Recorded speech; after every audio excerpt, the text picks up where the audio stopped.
Des malades entre la vie et la mort attendant impatiemment d'être évacués, des femmes enceintes transportées par une charrette sur une route caoteuse, voilà le calvaire des populations du village de Ngano, désormais abrégé par l'international sénégalais Khalilou Koulibaly, qui vient d'offrir 2 ambulances médicalisées à la localité. L'infirmier chef de poste Idrissa Diallo est tout soulagé. Ici, à n'importe quelle heure, quand j'ai des urgences, il va falloir que j'appelle jusqu'à des kilomètres, voire 30 kilomètres pour attendre une ambulance qui transporte les malades vers Ourossogui ou bien Matam.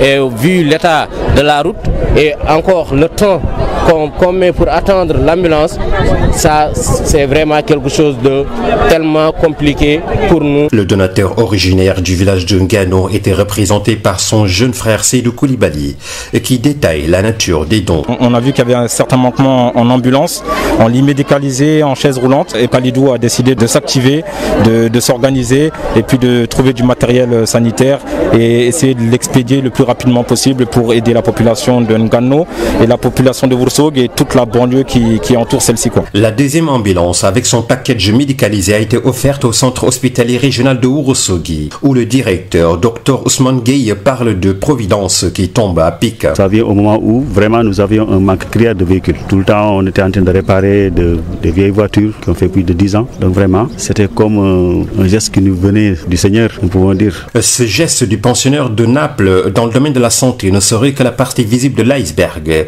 car selon les populations locales, à chaque événement religieux, des taureaux sont égorgés pour permettre aux nécessiteux de pouvoir fêter en toute dignité. Matam Abdurrahman Diène pour Sud FM. Des malades entre la vie et la mort attendant impatiemment d'être évacués, des femmes enceintes transportées par une charrette sur une route caoteuse, voilà le calvaire des populations du village de Ngano, désormais abrégé par